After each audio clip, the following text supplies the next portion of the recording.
नमस्कार दोस्तों, ये जो आप अपने स्क्रीन पर जिस पत्रकार की फोटो देख रहे हैं वो कथित तौर पर धन उगाही मामले में तिहाड़ जेल में जेल काट चुका है और अब इसके ऊपर झारखंड के रांची थाने में एफआईआर दर्ज हुआ है। वहां के मुख्यमंत्री हेमंत सोरेन के खिलाफ उन्होंने जाति सूचक टिप्पणी की है। इस आरोप में उनके खिलाफ एफआईआर दर्ज हुआ है।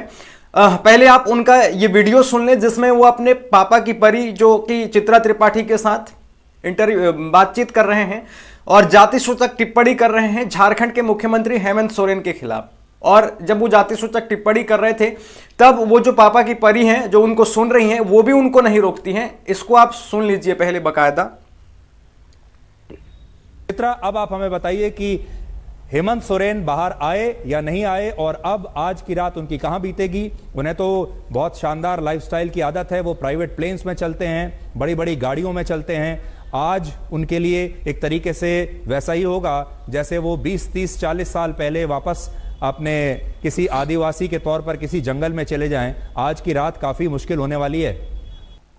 तो इस प्रकार से हेमंत सोरेन के खिलाफ उन्होंने जाति सूचक टिप्पणी की और इससे पूरा आदिवासी समाज जो है नाराज हो गया और वहां के कुछ युवाओं ने इश्तिहार रिटर्न पत्रकार के खिलाफ एफआईआर दर्ज की। पूरी खबर क्या है मैं आपको पढ़कर सुना देना चाह रहा हूं।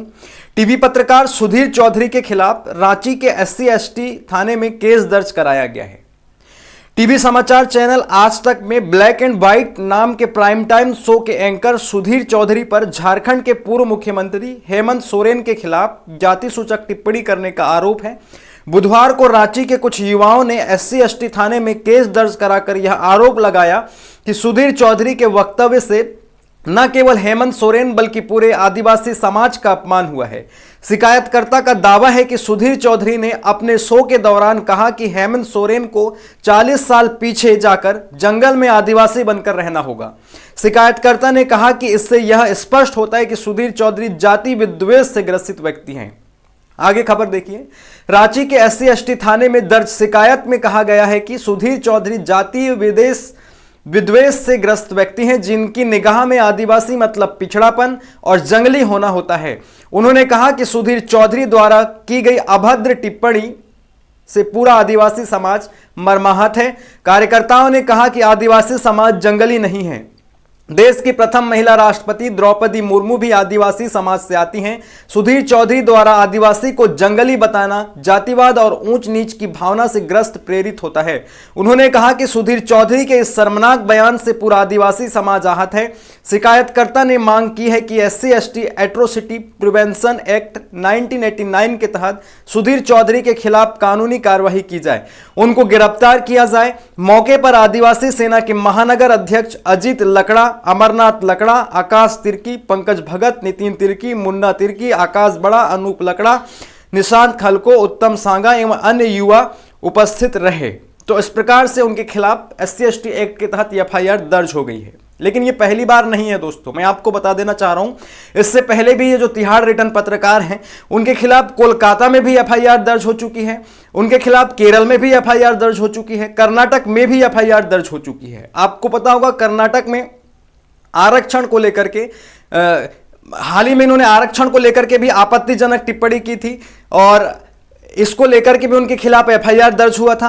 कर्नाटक में भी एफआईआर दर्ज हुआ था जब वहां पर कांग्रेस की सरकार सत्ता में आई थी और जब वहां पर एक योजना को लेकर के सुधीर चौधरी ने टिप्पणी की थी कि ये सांप्रदायिक योजना है, इससे वहां पर अल्पसंख्यकों को ही फायदा हो रहा है, हिंदू बहुसंख्यकों को फायदा नहीं हो रहा है। ऐसा करके उन्होंने उसको सांप्रदायिक रूप दे दिया था जबकि इसकी कोई सच्चाई नहीं थी। उस योजना का लाभ सभी को बराबर मिल रहा था, सभी वर्गों को बराबर मिल रहा था, लेकिन इन्होंने गलत टिप्पणी की थी और इसके खिलाफ वहां पर भी एफआईआर दर्ज हुई थी। लेकिन बड़ी बात यह है कि इनके जो पापा हैं ऊपर बैठे हुए वो इनको बचा लेते हैं। ये पापा के परा हो गए और बाकी परी।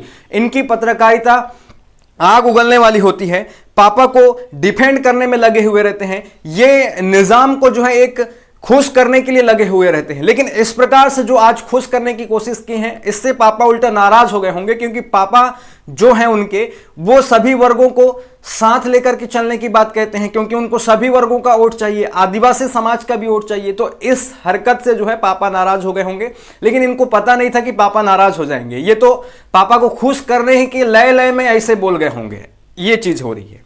और पहली बात मैं यहां पर बता देना चाह रहा हूं कि ये बोल रहे हैं कि हेमंत सोरेन इतने बंगला गाड़ी कार में रह रहे हैं, घूम रहे फिर रहे हैं, तो ये यहां पर कभी बीजेपी के लोगों से सवाल करते हुए दिखते हैं? क्या ये योगी आदित्यनाथ को बोल सकते हैं? क्या ये प्रधानमंत्री मोदी को बोल सकते हैं कि दिन में आप कई बार कपड़े क्यों बदलते हैं और ये बड़े बड़े प्लेट जेटों में क्यों रहते हैं, जाते हैं? योगी आदित्यनाथ को बोल सकते हैं कि इतने बंगले गाड़ी कार में आप क्यों रहते हैं, घूमते हैं? कभी नहीं कहेंगे। बीजेपी के लोग जो मंत्री विधायक सांसद है उनके खिलाफ कभी आग नहीं, उनको तो छोड़ दो, ब्रजभूषण शरण के खिलाफ 100 इन्होंने नहीं किया, उनसे एक सवाल नहीं पूछा कि आखिर जो महिला खिलाड़ियों ने आप पर आरोप लगाया है उनमें कितनी सच्चाई है, उनसे कोई सवाल नहीं किया गया। लेकिन आज ये आदिवासी समाज को यहां पर किस प्रकार से बदनाम करने में तुले हुए हैं, जाति सूचक शब्दों का इस्तेमाल कर रहे हैं। और ये मानसिकता केवल इनमें ही नहीं है, आप देखेंगे हर उच्च वर्ग के संस्थान में जो उच्च वर्ग लोग बैठे हैं, यहां की सत्ता में जो लोग बैठे हैं, उनकी मानसिकता में भी जातिवाद इस कदर घुसी हुई है और अगड़े पिछड़े और आदिवासियों को प्रताड़ित शोषित के तौर पर आज तक देखते आ रहे हैं और कहीं ना कहीं उनको जो है नीचा दिखाने की कोशिश करते रहते हैं। वही मानसिकता आज इनको सार्वजनिक रूप से झलक गई, इनकी मानसिकता सार्वजनिक रूप से झलक गई। ये बड़ा सवाल है, कभी बीजेपी से इस प्रकार का सवाल नहीं करेंगे। मैं यहां पर ही बता देना चाह रहा हूं कि इनके ऊपर एफआईआर तो हो गया लेकिन इस पर कोई कार्रवाई नहीं होगी। मेरे से लिख कर ले लीजिए, क्यों? क्योंकि इनके पापा ऊपर बैठे हैं और ये पापा की चापलूसी करते हैं। जब चीते लाए जाते हैं तो शेर चीता लाया करके बताया जाता है, प्रधानमंत्री को शेर बताते हैं ये अपने पापा को, तो इस प्रकार से ये हरकतें करते हैं। इसको लेकर सुप्रिया श्रीनेत ने ट्वीट किया है, 20, 30, 40 साल पहले की तरह आदिवासी के तौर पर किसी जंगल में चले जाएं। यह मीडिया के एक एंकर ने एक प्रदेश के सीएम के लिए कहा क्योंकि वो आदिवासी हैं। यह वही सोच है जिसको लगता है कि यह देश एक वर्ग की बपौती है और दलित पिछड़े आदिवासी इनसे कमतर हैं जिन्हें जंगलों में रहना चाहिए।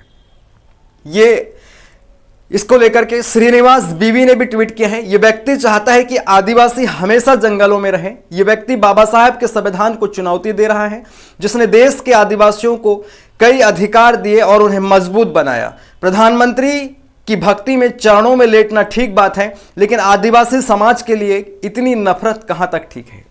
आप इस प्रकार से इन पत्रकारों की मानसिकता को देख सकते हैं। पूरा जो है इन्होंने लुटिया डुबो दिया है मोदी भक्ति में। और अभी ईवीएम के खिलाफ किस प्रकार से लोग सड़क पर उतरे हैं दिल्ली के सड़कों पर इलेक्शन कमीशन को घेरने के लिए, संसद को घेरने के लिए, उसको ये कवर नहीं कर रहे हैं। उस पर ना ही किसी प्रकार का डिबेट करवा रहे हैं, प्राइम टाइम शो करवा रहे हैं, ना ही ये अपना ब्लैक एंड व्हाइट करवा रहे हैं। फिर भी ये इस प्रकार से आदिवासियों को नीचता, निर्लजता दिखाने की कोशिश कर रहे हैं।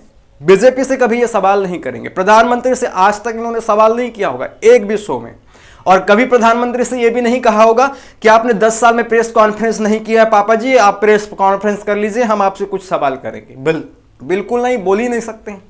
तो ये यहां पर हरकतें इनकी बाज नहीं आ रही है। और अभी झारखंड में स्पष्ट नहीं हुआ अभी तक कि सरकार बनेगी नहीं बनेगी, कौन बनाएगा, वहां पर उसको लेकर के भी बीजेपी से सवाल नहीं कर रहे हैं, सरकार से सवाल नहीं कर रहे हैं कि सरकार क्यों नहीं बन रही है, और अभी तक वहां पर कोई सरकार नहीं है। ये हरकतें यहां पर चल रही है, इसको समझना होगा, देखना होगा। मिलेंगे नेक्स्ट वीडियो में, तब तक के लिए आप बने रहें मेरे चैनल के साथ। चैनल को सब्सक्राइब जरूर करें, वीडियो को शेयर करें। धन्यवाद, जय हिंद।